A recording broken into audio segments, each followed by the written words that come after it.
বিজেপির স্বপ্ন পূরণ ২০১৮ সালে সরকার গঠনের পর বিজেপি যে স্বপ্ন দেখেছিল আজ তা সম্পূর্ণভাবে বাস্তবায়িত। ২০১৮ সালে পবিত্র বিধানসভায় দাঁড়িয়ে বিজেপি বিধায়ক দিলীপ দাস, অরুণ ভৌমিক, রতন চক্রবর্তীরা মদের সপক্ষে যে নির্লজ্জ সওয়াল করেছিলেন, আজ তার ফলাফল চোখে আঙুল দিয়ে দেখাচ্ছে বাস্তবতা।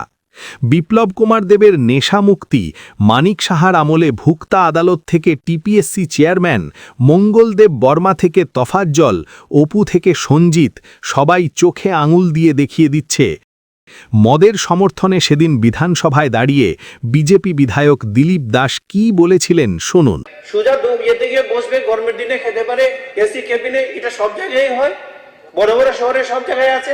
আর লিভার যে বিলাতি মদ খেলে নষ্ট হবে আর বাংলা মধ্যে নষ্ট হবে না, এটা নির্ভর করে কে কতটুকু খায়, কিভাবে খায়, তার সাথে কি আছে, ডোজটা কতটুকু তার উপরে। এটা যারা পরিশ্রম করে তারা একরকম খায়, ভদ্রলোকরা আরেক রকম খায়। সুতরাং আমি এই যে প্রস্তাবটা গভর্নমেন্ট নিয়ে এসেছে for the interest of the tourist, এবং আমি বলবো সোশ্যাল ইম্প্যাক্টও আছে। চুরি করে খেতে হবে না, দোকানে গিয়ে ঢুকবো। কাজে সবটাকে লিগ্যালাইজ করার যে উদ্যোগ নেওয়া হয়েছে আমার মনে হয় সেটা সঠিক রাস্তা, এবং আগামী দিন এই রাস্তায় আমাদের চলা উচিত। শুনলেন তো, পবিত্র বিধানসভায় জনগণের রুটি রুজি, শিক্ষা, স্বাস্থ্য, কর্মসংস্থান নয়, বিজেপি বিধায়কদের আলোচনার কেন্দ্রবিন্দু ছিল মদ আর মদ। বার সংস্কৃতি আর মদ্যপানের উপকারিতা কি, এই ছিল বিজেপি সরকারের অগ্রাধিকার। তারপর কি হলো? একটার পর একটা করে শত শত মদের লাইসেন্স, বারের লাইসেন্স বিলি হতে শুরু করল। যা বামফ্রন্টের ২৫ বছরে সম্পূর্ণ বন্ধ ছিল, তা বিজেপি শাসনে উৎসবের মতো চালু হল। রাজ্যের ছোট মাঝারি বাজারগুলিতেও সেজে বসেছে সরকারি লাইসেন্সে দেশি বিদেশি মদের দোকান। বাড়ানো হলো মদের দোকান খোলা রাখার সময়সীমা। অলিতে গলিতে হাতের নাগালে মদ আর মদের দোকান। স্কুল কলেজের পাশেও বাদ পড়ল না নেশার এই ঠেক। সেদিন বিধানসভায় দেওয়া ভাষণের বাস্তব রূপ আজ আমার আপনার চোখের সামনে। খোদ আইনরক্ষকের আসনে বসেই মদ্যপান যেন এক অলঙ্কার। আইনজীবী এবং ভুক্তা আদালতের কর্মীদের অভিযোগ, ভুক্তা আদালতের জিনিয়াস সভাপতি নাকি অফিসে প্রায় সময়ই মদ্যপ অবস্থায় থাকেন।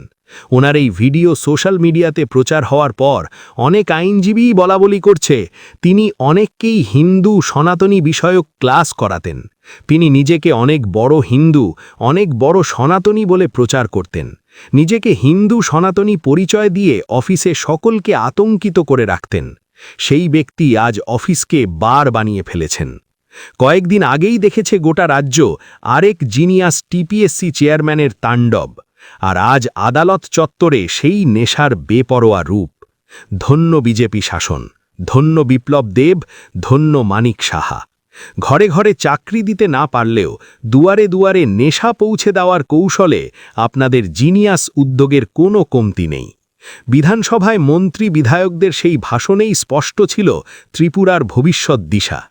আজ সেই দানবীয় সংস্কৃতিই আমদানি হচ্ছে বিজেপির হাত ধরে।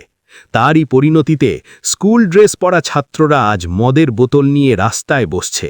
ভবিষ্যৎ ডুবে যাচ্ছে নেশার অন্ধকারে। এই কি বিজেপির সুশাসন?